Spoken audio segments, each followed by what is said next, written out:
Hello. അപ്പോൾ ഞാനെന്താ ഈ മാസ്കൊക്കെ ആയിട്ട് ഇറങ്ങിയിരിക്കണമെന്നല്ല വിചാരിക്കണം. ഇന്ന് ക്ലീനിങ് ആണ്. നമ്മളുടെ ആ കട്ടിലിൻ്റെ സൈഡിൽ ആക്ച്വലി ഇവിടെ പഴയ ടി വി ഇരിക്കുന്നുണ്ടായിരുന്നു. അപ്പോൾ ഇപ്പോൾ ഓവൻ വന്നു കഴിഞ്ഞപ്പോൾ അത് വെക്കാൻ വേണ്ടിയിട്ട് ആ സ്റ്റാൻഡ് വേണമായിരുന്നു. അപ്പോൾ ടി വി അപ്പോൾ മേലെ കയറ്റി, മേലേന്ന് വെച്ചാൽ ഞങ്ങളുടെ ലിവിങ് റൂമിൻ്റെ സൈഡിലായിട്ടൊരു ഇതുണ്ട്, അതിൻ്റെ മുകളിൽ കയറ്റി വെച്ചു. അപ്പോൾ ഞാൻ മൊത്തത്തിലൊന്ന് ക്ലീൻ ചെയ്യാന്നുള്ള ഇതിലാണ്. കാരണം ആ ടി വി ആ ഭാഗത്ത് ഇരിക്കണോണ്ട് അവിടെ അത്യാവശ്യം പൊടിയുണ്ടായിരുന്നു. അങ്ങനെ കണ്ട് അങ്ങോട്ടത്തേക്ക് തൂക്കാൻ പറ്റാത്തതുകൊണ്ട് അത്യാവശ്യം പൊടി അവിടെ ഉണ്ടായിരുന്നു. അപ്പോൾ ഞാൻ അവിടേക്കൊന്ന് എന്തായാലും ഇറങ്ങി തിരിച്ചത്. അപ്പോൾ ആ റൂം മൊത്തം ഒന്ന് ക്ലീൻ ചെയ്യാമെന്ന് വിചാരിച്ചു. പിന്നെ സത്യം പറഞ്ഞാൽ ഇങ്ങനത്തെ ജോലികളിൽ എനിക്ക് ഒട്ടും ഇഷ്ടമില്ലാത്ത പരിപാടി എന്ന് വെച്ച് കഴിഞ്ഞാൽ ക്ലീനിങ് ആണ്. എനിക്ക് പിന്നെ കുറച്ചെങ്കിലും ഇഷ്ടമുള്ളത് കുക്കിംഗ് ആണ്, തീരെ ഇഷ്ടമില്ലാത്തത് ക്ലീനിങ് ആണ്. അപ്പോൾ ഞാനായിട്ട് സ്വയം കണ്ടുപിടിച്ച ഒരു ട്രിക്കാണ്. ഇപ്പം നമുക്കിങ്ങനെ റൂം സംഭവങ്ങളൊക്കെ വൃത്തിയാക്കുന്നുണ്ടെങ്കിൽ ഞാൻ ഒരു ദിവസം കൊണ്ട് ഞാനിതൊന്നും ക്ലീൻ ചെയ്യൂല. ഞാൻ സ്പ്ലിറ്റ് ചെയ്ത് ഇപ്പോൾ ഞാൻ ജോലിക്ക് പോകുന്ന സമയത്ത് കാര്യമല്ല കേട്ടോ പറയുന്നത്, അല്ലാത്തപ്പോൾ അതായത് ഓരോ റൂമും ഞാൻ ഓരോ ദിവസത്തേക്ക് സ്പ്ലിറ്റ് ചെയ്ത് കൊടുക്കും. അപ്പോഴത്തെ ഗുണം എന്താണെന്ന് വെച്ച് കഴിഞ്ഞാൽ നമ്മൾക്ക് എന്താ പറയുക, പണിയെടുത്ത് നമ്മൾ ബോറടിക്കോ ക്ഷീണിക്കോ ഇല്ലതാനും, എന്നാൽ നമ്മളുടെ ചെയ്യേണ്ട കാര്യങ്ങൾ നമ്മൾക്ക് ചെയ്യുകയും ചെയ്യും. അപ്പോൾ ഇന്ന് ഞാൻ എൻ്റെ റൂമാണ് വൃത്തിയാക്കുന്നതെന്നുണ്ടെങ്കിൽ നാളെ ഞാൻ വേറെ റൂമാക്കും. അങ്ങനെ സ്പ്ലിറ്റ് ചെയ്ത് ഞാൻ ചെയ്താക്കും. അതായത് ഇങ്ങനെ ഡെയിലിത്തെ കാര്യമല്ല കേട്ടോ ഞാൻ പറയണേ. ഇപ്പം നമുക്ക് എന്താ പറയുക, ഈ ജനലും സംഭവങ്ങളൊക്കെ തുടയ്ക്കാനൊക്കെ ഉള്ള ദിവസങ്ങളൊക്കെ വരത്തില്ലേ, അങ്ങനെ വരുമ്പോൾ ഞാനിങ്ങനെ സ്പ്ലിറ്റ് ചെയ്ത് കൊടുക്കും. അല്ലാതെ എനിക്ക് ഭയങ്കര മടിയാണ്. ഒറ്റ ദിവസം കൊണ്ട് ചെയ്യാൻ പറഞ്ഞു കഴിഞ്ഞാൽ എന്നെക്കൊണ്ട് പറ്റുമൊന്നുമില്ല. അപ്പോൾ എന്താ പറയുക, ഇങ്ങനത്തെ ഒരു ട്രിക്കൊക്കെ കണ്ടുപിടിച്ചപ്പോൾ പിന്നെ കാര്യങ്ങളെ ആ പെട്ടിയെന്ന് വെച്ച് കഴിഞ്ഞാൽ ഫ്ലിപ്കാർട്ടിൽ നിന്ന് എന്തോ ഓർഡർ ചെയ്തപ്പോൾ മേടിച്ച പെട്ടിയായിട്ട് നമ്മുടെ ഇന്നേഴ്സും കാര്യങ്ങളൊക്കെ പെട്ടെന്ന് എടുക്കാനുള്ള സംഭവങ്ങളൊക്കെ നമ്മൾ അതിൻ്റെ ഉള്ളിലേക്ക് വെച്ചിരിക്കുന്നത്. പിന്നെ മൊത്തം ഇതാക്കി കിടക്കുക, അത് എന്തൊക്കെയോ മരുന്നുകളും സംഭവങ്ങളൊക്കെയാണ്. അങ്ങനെ എന്താണ്ടൊക്കെ ഉണ്ട്. അങ്ങനെ ഓരോന്നൊക്കെ ഞാൻ മാറ്റിയും തിരിച്ചും എല്ലായിടത്തും വെച്ചിട്ടൊന്ന് കുട്ടപ്പനാക്കി എടുക്കാൻ വേണ്ടിയിട്ട് പോവാണ്. എനിക്ക് പൊടിയെന്ന് വെച്ച് കഴിഞ്ഞാൽ ഭയങ്കര അലർജിയാണ്. എന്താ പറയുക, ഒരു ഇച്ചിരി പൊടി വന്നാൽ മതി, അപ്പോഴത്തേക്ക് ഞാൻ ഇരുന്ന് തുമ്മാൻ വേണ്ടി തുടങ്ങും. കുറച്ച് അധികമൊക്കെ ഉണ്ടെങ്കിൽ ഞാൻ വേണമെങ്കിൽ ഒരു ദിവസം ഞാൻ ലിറ്ററലി ഞാൻ എണ്ണിയിട്ടുണ്ട്. ഒരു തവണ ഒരു 25 എണ്ണം ഞാനിങ്ങനെ ഇരുന്ന് തുമ്മിയിട്ടുണ്ട്. വയ്യാണ്ടാവും. പിന്നെ എനിക്ക് കണ്ണ് ഇങ്ങനെ കടിച്ചിട്ട് റെഡ് ആവാൻ തുടങ്ങും. മേത്തോട്ടൊക്കെ ആയിക്കഴിഞ്ഞാൽ എനിക്ക് ഭയങ്കരമായിട്ട് ചൊറിച്ചിൽ ഉണ്ടാവും. അപ്പം മാസ്കൊക്കെ ഇട്ട് എന്താ പറയുക, കണ്ണട വെക്കുന്നത് എനിക്ക് പവറുണ്ട്. എന്നാൽ ഈ കണ്ണടയും കൂടെ വെക്കുമ്പോൾ നമുക്ക് കണ്ണിലേക്കും അങ്ങനെ പൊടി അടിക്കുമല്ലോ. ഇതേതോ എൻ്റെ ചേട്ടൻ്റെ ഏതോ പഴയ ലാപ്ടോപ്പിൻ്റെ എന്തോ ബാഗൊക്കെയാണ്. അപ്പോൾ അങ്ങനത്തെ ആവശ്യമില്ലാത്ത സാധനങ്ങളൊക്കെ കൂടെ കൊണ്ടുപോയി കളയാമെന്ന് വെച്ചു. പിന്നെ ആ സ്റ്റാൻഡിൽ കുറച്ച് പൊടി ഉണ്ടായിരുന്നു. അപ്പോൾ എനിക്ക് വേറെ തുണി എടുക്കാൻ മടിയായതുകൊണ്ട് എൻ്റെ ഈ ഷോൾ എന്തായാലും അലക്കാൻ വേണ്ടിയിട്ടുള്ളതായിരുന്നു. അപ്പോൾ ഞാൻ ആ ഷോൾ തന്നെ വെച്ചിട്ട് അങ്ങ് തുടയ്ക്കുകയാണ്. ആരും എന്നെ ചീത്ത പറയരുത്, ഇത്രയ്ക്ക് മടിയാണോ എന്നൊക്കെ ചോദിച്ചിട്ട്. എന്തോ എനിക്ക് സത്യത്തിൽ മടിയാണ്. ആ മടിയുടെ ഇടയിൽ ഞാൻ ഇത്രയൊക്കെ ചെയ്യുന്നുണ്ടല്ലോ. അപ്പോൾ അങ്ങനെ ആ ഒരു സംഭവം വെച്ചിട്ട് തന്നെ ഞാൻ ആ സ്റ്റാൻഡും കാര്യങ്ങളൊക്കെ പൊടി ഞാൻ തൂത്ത് കളഞ്ഞു. അധികമൊന്നും ഉണ്ടായിരുന്നില്ല, എന്നാലും കുറച്ചുണ്ടായിരുന്നു. അപ്പോൾ അതൊക്കെ കൂടെ ഞാൻ തൂത്ത് കളഞ്ഞു. പിന്നെ ഞാനിതേ കുറേ ട്രോളൊക്കെ ഞാൻ കണ്ടിട്ടുണ്ട് കേട്ടോ. എല്ലാവരുടെയും വീട്ടിലും തുണി നിറച്ച ഒരു കസേര ഉണ്ടാവും എന്നൊക്കെ പറയണ പോലെ. എൻ്റെ വീട്ടിൽ ഇടയ്ക്കിടയ്ക്കൊക്കെ കാണുന്ന ഒരു സംഭവമാണ് കേട്ടോ ഇത്. ഞങ്ങൾക്ക് മടി വരുമ്പോൾ മേലിൽ നിന്ന് തുണി ഇടുന്നിട്ട് ഏതെങ്കിലും ഒരു കസേരയിലായിരിക്കും കിടക്കാം. ചില സമയത്തൊക്കെ കട്ടിലിലിടും, എന്നിട്ട് ഉറങ്ങണ നേരമാകുമ്പോൾ അതേപോലെ തന്നെ എടുത്തത് കസേരയിലിടും. അങ്ങനെ കുറച്ച് തുണികൾ അവിടെ ഇരിക്കണ്ടായിരുന്നു. ആ തുണിയൊക്കെ കൂടെ മടക്കി അതായത് സ്ഥാനങ്ങളിൽ ഞാൻ എടുത്തു വെച്ചു. പിന്നെ എന്താ വലിയ സംഭവം എന്ന് പറയും, ഇപ്പോൾ ഞാനിത് ഈ മുറിയൊക്കെ ഇങ്ങനെ ഭയങ്കര കുട്ടപ്പനാക്കിയിടും. കുറച്ച് ദിവസം കഴിഞ്ഞ് കഴിഞ്ഞാൽ ചിലപ്പോൾ മുറി അതോ ഗതിയാകും. എന്നിട്ട് ഇതേപോലെ തന്നെ പിന്നെയും ഒരു ദിവസം എല്ലാം കൂടെ ഇട്ട് പിന്നെയും വൃത്തിയാക്കും. ഇത് തന്നെ ചെയ്യും. കാരണം ഞാൻ അങ്ങനെ ഭയങ്കര അടക്കം ചിട്ടിയൊന്നുള്ള ഒരാളൊന്നുമല്ല. അപ്പോൾ ഇങ്ങനത്തെ ഈ ഒരു എന്താ പറയുക പ്രോസസ്സ് റിപ്പീറ്റഡ്ലി സംഭവിച്ചുകൊണ്ടിരിക്കുന്ന ഒരു സംഭവമാണ്. പിന്നെ നമ്മുടെ ആ പെട്ടി നമുക്ക് അത്യാവശ്യം വേണ്ട സാധനങ്ങളായതുകൊണ്ട് ഞാൻ ആ സ്റ്റാൻഡുമ്മേ താഴെ തന്നെ നമുക്കൊരു വെക്കാൻ പറ്റുന്ന തട്ടുണ്ടല്ലോ, അവിടെ വെച്ചു. പിന്നെ ഏട്ടൻ്റെ ഷൂസൊക്കെ ഉണ്ടായിരുന്നു, ആ ഷൂസ് ഞാൻ അവിടെ തന്നെ വെക്കുക. എൻ്റെ ഷൂസൊക്കെ ഇപ്പം ഞാൻ വേറെ മുറിയിലോട്ട് മാറ്റി. സത്യം പറഞ്ഞാൽ എനിക്ക് കുറച്ച് ഷൂസ് ഉണ്ട്, ഒരു 5-6 ഷൂസ് ഉണ്ട്. അപ്പോൾ അത് അവിടെ വെക്കാനായിട്ട് എനിക്ക് പറ്റാത്തതുകൊണ്ട് ഏട്ടൻ്റെ ഷൂസ് മാത്രം ഞാൻ അവിടെ വെച്ചു. ബാക്കി എൻ്റെ ഷൂസൊക്കെ എൻ്റെ പണ്ടത്തെ ഒരു കുഞ്ഞു റൂമുണ്ട്, ആ റൂമിലാണ് എൻ്റെ വേറെ കുറേ സാധനങ്ങളൊക്കെ ഇരിക്കുന്നത്. അപ്പോൾ അങ്ങനെ അതൊക്കെ അവിടെ വെച്ചു സെറ്റ് ചെയ്തു. പിന്നെ ഞാൻ നോക്കിയപ്പോൾ ഈ അലമാരയുടെ മണ്ടയിൽ എന്തൊക്കെയോ സാധനങ്ങൾ ഇരിക്കുന്നുണ്ട്. അപ്പോൾ അതെനിക്ക് തോന്നുന്നു കല്യാണത്തിൻ്റെ ഡ്രസ്സിൻ്റെ നെറ്റും കാര്യങ്ങളൊക്കെയാണ്. അത് കുറേ നാളായി അവിടെ ഇരിക്കണം. പിന്നെ അപ്പോൾ അതൊക്കെ എടുത്തൊന്ന് മാറ്റാമെന്ന് വിചാരിച്ചു. പിന്നെ അവിടെയും കുറച്ച് പൊടികളൊക്കെ ഉണ്ടായിരുന്നു. അപ്പോൾ ഞാൻ അതൊക്കെ ഒന്ന് തൂത്ത് കളയാമെന്ന് വെച്ചിട്ട് അങ്ങനെ കയറിയതാണ്. അത് കല്യാണത്തിൻ്റെ ഞാൻ എന്താണെന്നുള്ളത് നോക്കണേയാണ് കേട്ടോ. എനിക്ക് ആദ്യം മനസ്സിലായില്ല എന്ത് സംഭവമാണെന്നുള്ളത്. അപ്പോൾ അത് നോക്കി കഴിഞ്ഞപ്പോൾ കല്യാണത്തിൻ്റെ നെറ്റും സംഭവങ്ങളൊക്കെ ആയിരുന്നു അത്.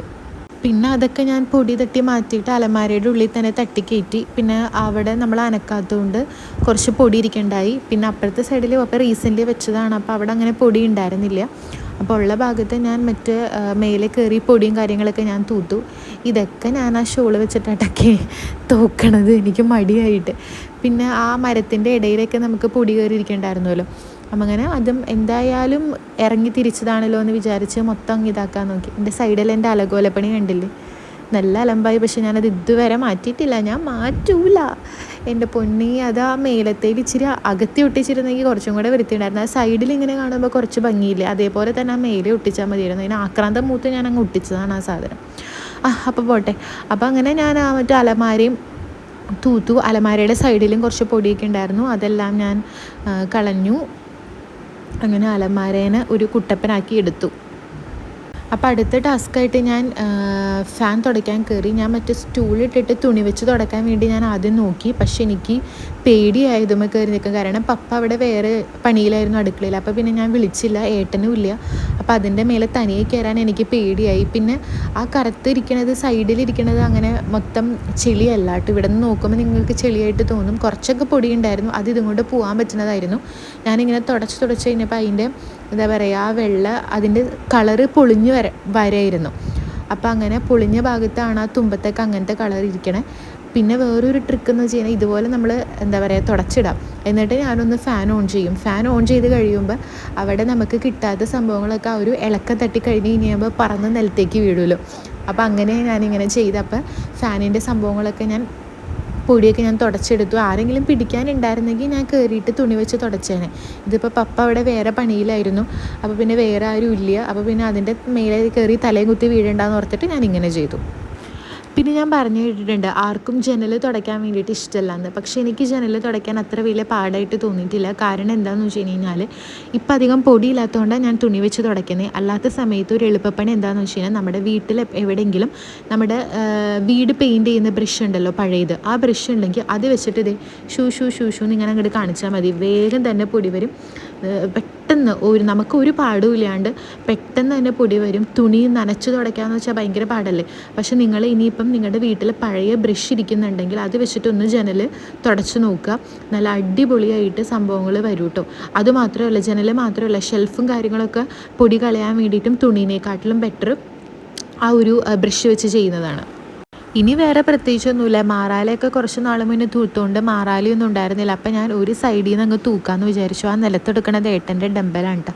ചുമ്മാ കാഴ്ചവശത്തൊന്നുമല്ല, അവൻ ഡെയിലി ഇതൊക്കെ ചെയ്യുന്നുണ്ട്. പിന്നെ ഷുഗറൊക്കെ കട്ട് ചെയ്ത് കഴിഞ്ഞപ്പോൾ ഏട്ടൻ്റെ തടിയും വയറൊക്കെ കുറഞ്ഞു. എനിക്കാണെങ്കിൽ പണ്ടാറ് ഷുഗർ ഇല്ലാണ്ട് എനിക്ക് പറ്റില്ല. എനിക്ക് ചായയിൽ പഞ്ചസാര ഇടാണ്ട് കുടിക്കേണ്ടത് എൻ്റെ പൊന്നേനെ കൊല്ലാൻ കൊണ്ടുപോണേക്കാൾ പോലത്തെ ഒരു ഫീലിംഗാണ്. ഏട്ടൻ അതൊക്കെ കുറച്ചു. ഇതെല്ലാം കൂടെ ചെയ്ത് കഴിഞ്ഞപ്പോൾ ഏട്ടൻ്റെ വണ്ണവും കുറഞ്ഞിട്ടുണ്ട്, വയറും കുറഞ്ഞിട്ടുണ്ട്. ഞാൻ മാത്രം ഇങ്ങനെ തള്ളച്ചീനെ പോലെ ആയി വന്നുകൊണ്ടിരിക്കുകയെന്ന് പറഞ്ഞിട്ട് എന്നെ കളിയാക്കും. അപ്പോൾ അതൊക്കെ മാറ്റി വെച്ചിട്ട് ഇപ്പോൾ അതെല്ലാം കൂടെ ഒന്നിച്ച് സെപ്പറേറ്റ് ഇരിക്കണോണ്ട് വെയിറ്റ് ഇല്ല കേട്ടോ. അല്ലെങ്കിൽ എൻ്റെ പൊന്നെ എന്നെ കൊണ്ട് അതൊന്നും പൊക്കാൻ പറ്റുമൊന്നുമില്ല. ഡെലിവറി വന്നു കഴിഞ്ഞപ്പോൾ ഞാൻ മാത്രമേ ഉണ്ടായിരുന്നുള്ളൂ. എന്നിട്ട് ആ ഡെലിവറി ചേട്ടൻ എൻ്റെ നിസ്സഹായാവസ്ഥ കണ്ടിട്ട് ആ ചേട്ടൻ വീടിൻ്റെ അവിടം വരെ കൊണ്ടുവന്ന് തന്ന്. വലിയ വണ്ടിയിലേക്കാണ് ഈ സംഭവം വന്നത്. അപ്പോൾ ഗേറ്റിൻ്റെ അവിടെ നിന്ന് എനിക്ക് കൊണ്ടുവരാൻ പറ്റില്ലായിരുന്നു, അത്രയ്ക്ക് വെയിറ്റ് ആയിരുന്നു. എന്നിട്ട് ഞാൻ പൊക്കാൻ കഷ്ടപ്പെട്ടപ്പോൾ ആ ചേട്ടൻ തന്നെ കൊണ്ടുവന്ന് ഇങ്ങോട്ട് തന്നു അത്. പിന്നെ എല്ലാം അടിച്ചും പിന്നെ ഫാനിൻ്റെ ഇതൊക്കെ കൂടെ തൂത്ത് കഴിഞ്ഞപ്പോൾ നമ്മുടെ ബെഡ്ഷീറ്റിലേക്ക് നിറയെ പൊടിയായല്ലോ. അപ്പോൾ ഞാനങ്ങനെ ബെഡ്ഷീറ്റും പില്ലോ കവറൊക്കെ മാറ്റിയിട്ട് പുതിയത് വിരിക്കാമെന്ന് വിചാരിച്ചു. പിന്നെ ഇത് ഇപ്പോൾ വിരിച്ചിരിക്കണ ഇച്ചിരി വെള്ളമായിരുന്നില്ല. ലോറയാണെങ്കിൽ നെയിൽ പോളിഷൊക്കെ അവളുടെ ഭാഷയിൽ കൂട്ടസൊക്കെ ഇട്ട് അതുമ്പോൾ മൊത്തം അങ്ങനത്തെ ഇതൊക്കെ ആക്കിയിട്ടുണ്ട്. അപ്പോൾ എന്തായാലും എനിക്കിത് മാറ്റണമായിരുന്നു. അങ്ങനെ ഞാൻ ബെഡ്ഷീറ്റും കാര്യങ്ങളൊക്കെ മാറ്റിയിട്ട് പുതിയത് വിരിക്കാൻ പോവാം. അത് കഴിഞ്ഞപ്പോൾ ഞാൻ ഒരു പുതിയ ബെഡ്ഷീറ്റും പില്ലോ കവറൊക്കെ ഞാൻ മാറ്റാൻ വേണ്ടിയിട്ട് പോവാണ്. പുതിയതൊന്നുമല്ല, നമുക്ക് ഇവിടെ കുറേ ബെഡ്ഷീറ്റ് ഇരിക്കാനുണ്ട് കേട്ടോ. അതെന്താ മെയിൻ കാരണം എന്താണെന്ന് വെച്ച് കഴിഞ്ഞാൽ സിസ്റ്റർ ആൻറ്റി എപ്പോൾ വരുമ്പോഴും നമുക്ക് ഓരോ സെറ്റ് പുതിയ ബെഡ്ഷീറ്റും കാര്യങ്ങളൊക്കെ തരും. അപ്പോൾ അങ്ങനത്തെ പുതിയ സംഭവങ്ങളൊക്കെ എൻ്റെ അപ്പൻ അലമാരയുടെ ഏറ്റവും മേലത്തെ തട്ടിയിൽ കയറ്റും. എന്നിട്ട് നമ്മൾ റെഗുലറായിട്ട് യൂസ് ചെയ്യേണ്ടത് മാത്രമേ നമുക്ക് എടുക്കാൻ തരുള്ളൂ. താഴത്തേൽ അത് മാത്രമേ വെച്ചിട്ടുണ്ടാവുള്ളൂ. പുതിയതൊക്കെ നമ്മൾ മേലെ കയറി തപ്പി പിടിച്ചെടുക്കണം. അങ്ങനെ കൈ കിട്ടിയ ഒരു സാധനം എടുത്തിട്ട് എന്താ പറയുക ഞാനങ്ങനെ വിരിക്കാൻ വേണ്ടിയിട്ട് പോവാണ്. പിന്നെ ഞാൻ ഇടയ്ക്ക് ആലോചിക്കുക പുതിയതൊക്കെ ആർക്ക് വേണ്ടിയിട്ടാണ് എടുത്ത് വെച്ചിരിക്കണേന്ന്. കാരണം ഞങ്ങളല്ലാണ്ട് വേറെ ആരും ഇവിടെ ഗസ്റ്റ് എന്ന് പറഞ്ഞ് വരാൻ വേണ്ടിയിട്ട് കിടക്കാൻ വേണ്ടിയിട്ട് വരുന്ന ഗസ്റ്റുകൾ ഞങ്ങൾ മാത്രമേ ഉള്ളൂ.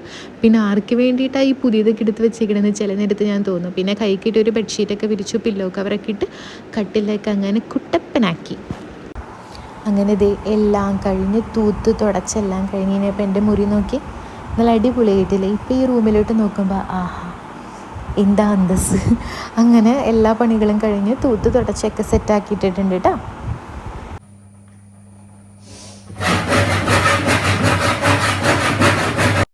അത് കഴിഞ്ഞൊരു ജ്യൂസ് ഉണ്ടാക്കാൻ ഞാൻ വേണ്ടി വന്നു കഴിഞ്ഞപ്പോൾ പപ്പ ഓവൻ വെക്കാൻ വേണ്ടിയിട്ട് ആ ടേബിളിൻ്റെ മേലെ വെക്കാൻ ഒരു മരം മുറിച്ചുകൊണ്ടിരിക്കണമായിരുന്നു കേട്ടോ. അപ്പോൾ അതാണ് ഇത്. ഇപ്പം ഞാൻ ഉണ്ടാക്കാൻ പോണ ജ്യൂസ് എന്ന് പറഞ്ഞാൽ ഇത് ഞങ്ങൾക്ക് ഒരു ആൻറ്റി ഞങ്ങൾക്ക് തന്നു വിട്ടതാണ്. അവിടെ ഒരുപാട് മാങ്ങ ഉണ്ടായി കഴിഞ്ഞപ്പോൾ ഒരു പൾപ്പ് അത് അവരിങ്ങനെ വെക്കണതാണ്. അതായത് എനിക്ക് തോന്നുന്നു പൾപ്പ് ഇങ്ങനെ ജസ്റ്റ് വേവിച്ചിട്ട് നാരങ്ങാനീരിട്ട് ഇങ്ങനെ വേവിച്ച് ചൂടാറി കഴിയുമ്പോൾ ഫ്രിഡ്ജിലെടുത്ത് വെക്കാം. അപ്പോൾ നമുക്ക് കുറേ മാങ്ങയില്ലാത്ത സീസണിൽ നമ്മൾക്ക് ഉപയോഗിക്കാം. നല്ല അപാര ടേസ്റ്റാണ് കേട്ടോ. അപ്പോൾ ഇത് ഇച്ചിരി നമ്മൾ എന്താ പറയുക മിക്സി ജാറിലേക്ക് ഒഴിക്കുക. പിന്നെ നമ്മുടെ അടുത്ത് കുറേ ചക്കയൊക്കെ ഇരിക്കുന്നുണ്ട്, ഒരുപാട് ചക്കയുണ്ട് കേട്ടോ അവിടെ. ഓക്കെ, അപ്പോൾ അതിലേക്ക് ഐസ് ക്യൂബ് ഉണ്ടെങ്കിൽ കുറച്ച് ഐസ് ക്യൂബ് ഇടുക. പിന്നെ വെള്ളം ഒഴിക്കുക, പഞ്ചസാര ഇടുക, അടിച്ചെടുക്കുക. നല്ല അടിപൊളി ടേസ്റ്റാണ്. നമുക്കിതിപ്പോൾ കുറേ നാൾ ഫ്രിഡ്ജിൽ വെക്കാൻ പറ്റും.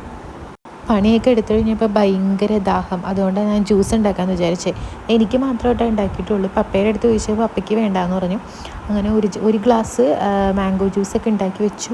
ഇനി ഞാൻ പോയി കുളിക്കാൻ പോവുക, അല്ലെങ്കിൽ എനിക്ക് ചൊറിയും. ഞാൻ പോയി കുളിച്ചിട്ട് വരട്ടെ. കാരണം എനിക്ക് പൊടി ഭയങ്കര അലർജിയാണ്. എനിക്ക് കണ്ണിൽ കണ്ണിലാവുമ്പോൾ എനിക്ക് ഭയങ്കരമായിട്ട് ഇങ്ങനെ ചൊറിഞ്ഞ് റെഡ് കളറാവും. മൂക്കിൽ എനിക്ക് തുമ്മൽ വരും, മേത്തൊക്കെ എനിക്ക് ചൊറിഞ്ഞു തുടങ്ങി. എനിക്ക് പൊടി ഒരു ഇച്ചിരി അടിക്കുമ്പോഴത്തേക്കും നല്ല രീതിക്ക് എനിക്ക് അലർജി വരും. അപ്പോൾ ഞാൻ ഓടിപ്പോയി കുടിക്കാൻ വേണ്ടിയിട്ട് പോവാം. മാംഗോ ജ്യൂസ് ഞാൻ അവിടെ എടുത്ത് വെച്ചിട്ടുണ്ട്. നല്ല അടിപൊളി ടേസ്റ്റാണ് കേട്ടോ. അതിൻ്റെ കറക്റ്റ് റെസിപ്പി എനിക്കറിയില്ല, ഇങ്ങനെയൊക്കെയാണെന്ന് എനിക്ക് തോന്നുന്നു. ആർക്കെങ്കിലും കറക്റ്റ് റെസിപ്പി വേണമെന്നുണ്ടെങ്കിൽ ഞാൻ ചോദിച്ചിട്ട് പറഞ്ഞുതരാം. പിന്നെ ഞാൻ എന്തായാലും ഇനി ഒന്ന് കുളിച്ചിട്ട് വരട്ടെ. അല്ലെങ്കിൽ മൊത്തം ഞാനിങ്ങനെ ചൊറിഞ്ഞ് എനിക്ക് ഇരിക്കേണ്ടി വരും. ചൊറിഞ്ഞില്ലെങ്കിൽ എനിക്ക് തൂത്ത് തുടച്ച് കഴിഞ്ഞാൽ എനിക്ക് വേർത്തിരിക്കണം എനിക്കിഷ്ടമല്ല. അപ്പോൾ അത് എത്ര നട്ടുച്ചയാണെങ്കിലും എത്ര സമയമാണെങ്കിലും അങ്ങനത്തെ പരിപാടി കഴിഞ്ഞ് കഴിഞ്ഞാൽ ഞാൻ ഉടുപ്പി കുളിച്ചേച്ചും വരും. ആ ഉച്ചയ്ക്കുന്നത് അപ്പം മരം മുറിക്കണേൻ്റെ ഒച്ചയാട്ടോ. അപ്പോൾ ഞാൻ എന്തായാലും വേഗം ഉടുപ്പി കുളിച്ചിട്ട് വരാം. പിന്നെ ഉച്ചയ്ക്ക് പപ്പ മീൻ കറി വെച്ചിട്ടുണ്ട്. എനിക്ക് ബീട്രൂട്ട് കറി വെക്കണം എന്ന് ആഗ്രഹമുണ്ട്. എനിക്ക് അറിയാൻ പാടില്ല, എൻ്റെ മൂടൊക്കെ അനുസരിച്ചിട്ടിരിക്കും. ചിലപ്പോൾ ബീട്രൂട്ട് വെക്കും, ചിലപ്പോൾ വെക്കില്ല. അല്ലെങ്കിൽ പിന്നെ ഞാനിനി ജ്യൂസൊക്കെ കുടിച്ച് റിലാക്സ് ചെയ്തിരിക്കും. ഇതൊരു സിനിമ കാണാനുണ്ട്, അതാണ് ഒരു നൊടി എന്ന് പറഞ്ഞിട്ട് ഒരെണ്ണം പ്രൈമിൽ വന്നത് ഏട്ടൻ കണ്ടിട്ട് നല്ലതെന്ന് പറഞ്ഞിട്ടുണ്ടായിരുന്നു. ഒരു ത്രില്ലർ, അത് ഞാനൊരു ഇച്ചിരി കണ്ടു വെച്ചിട്ടുണ്ട്. അപ്പോൾ ചിലപ്പോൾ ഞാൻ ജ്യൂസൊക്കെ കുടിച്ച് ആ സിനിമ കണ്ടുകൊണ്ടിരിക്കും. അല്ലെങ്കിൽ ഞാൻ ചിലപ്പോൾ ബീട്രൂട്ട് ഉണ്ടാക്കും. മീൻ കറി ഓൾറെഡി ഉണ്ട്, അതൊന്നും എനിക്കറിയാൻ പാടില്ല. ഇവിടെ ഇപ്പോൾ അങ്ങനെ 2 കറി വേണമെന്ന് അങ്ങനെ ആർക്കും നിർബന്ധമൊന്നുമില്ല കേട്ടോ. ഒരു കറി ഉണ്ടെങ്കിൽ എല്ലാവരും ഹാപ്പിയാണ്. അതും ഒരു അച്ചാറുണ്ടെങ്കിൽ ഏട്ടന് ഒരു പപ്പടം കൂടി ഉണ്ടെങ്കിൽ സബാഷ്. അപ്പോൾ ഞാൻ എന്തായാലും പോയി കുളിച്ചേച്ച് വരാം. അതിൻ്റെ ഇടയ്ക്ക് ആൻറ്റീനെ കൊണ്ടുവന്നാക്കാൻ വേണ്ടിയിട്ട് ഒരു റിലേറ്റീവ് വന്നു കഴിഞ്ഞപ്പോൾ അവർ 2 ചക്ക കൊണ്ടുവന്നു. വീട്ടിൽ ഓൾറെഡി ഇവിടെ 2-3 ചക്ക ഇരിക്കണ്ടായിരുന്നു. ഇപ്പം ചക്ക കൊണ്ട് ഇവിടെ നടക്കാൻ പറ്റാത്ത അവസ്ഥയാണ് കേട്ടോ. അവർ ചാക്കിലൊക്കെ പൊതിഞ്ഞ് 2 ചക്ക കൊണ്ടുവന്നിട്ട് ഇത് ആര് തിന്നോ എന്തോ. കുളിയൊക്കെ കഴിഞ്ഞ് ഞാൻ കുട്ടപ്പയായിട്ട് വന്നു. ഞാൻ ഇന്ന് മുറ്റടിക്കണമെന്ന് വിചാരിച്ചതാണ്, പക്ഷെ ഇന്നും നടക്കില്ല. കാരണം രാവിലെ ചെറുതായിട്ട് മഴ ചാറുണ്ടായിരുന്നു. അപ്പോൾ അതുകൊണ്ട് മുറ്റമൊക്കെ നനഞ്ഞ മുറ്റം നമ്മൾ തൂക്കാൻ നിന്ന് കഴിഞ്ഞാൽ ഇരട്ടിപ്പണിയാണ്, നീങ്ങൂലല്ലോ. അപ്പോൾ ഇനി വൈകുന്നേരം അത് ഉണങ്ങുവാണെന്നുണ്ടെങ്കിൽ എനിക്ക് അടിക്കണം. ഇനിയിപ്പോൾ ഞാൻ പ്രത്യേകിച്ച് ബീട്രൂട്ട് ക്യാൻസൽ ചെയ്തു. മടിയാണ്, എനിക്ക് ആ സിനിമ ഇരുന്ന് കാണണം. അപ്പോൾ ഞാൻ ആ ജ്യൂസൊക്കെ കുടിച്ച് സിനിമയ്ക്ക് ഇരുന്ന് കാണാൻ വേണ്ടിയിട്ട് പോവാണ്. അപ്പോൾ എന്നെപ്പോലെ തൂക്കാനും തുടയ്ക്കാനൊക്കെ മടിയുള്ള ആൾക്കാരാണെങ്കിൽ ഞാൻ പറഞ്ഞ ട്രിക്ക് സ്പ്ലിറ്റ് ചെയ്ത് നിങ്ങൾ ചെയ്ത് നോക്കുക. അപ്പം നമ്മൾക്ക് ഒരുപാട് പണിയെടുത്ത ഫീലും വരില്ല, നമ്മളുടെ കാര്യങ്ങൾ നടക്കുകയും ചെയ്യും. പിന്നെ ഒരു പാട്ടൊക്കെ ഇട്ട് ചില്ലൊക്കെ ചെയ്തങ്ങ് ചെയ്യാം. പിന്നെ അപ്പം ഞാൻ ജ്യൂസൊക്കെ കുടിച്ചിരിക്കട്ടെ. അപ്പം അത്രയേ ഉള്ളൂ. ടാറ്റാ.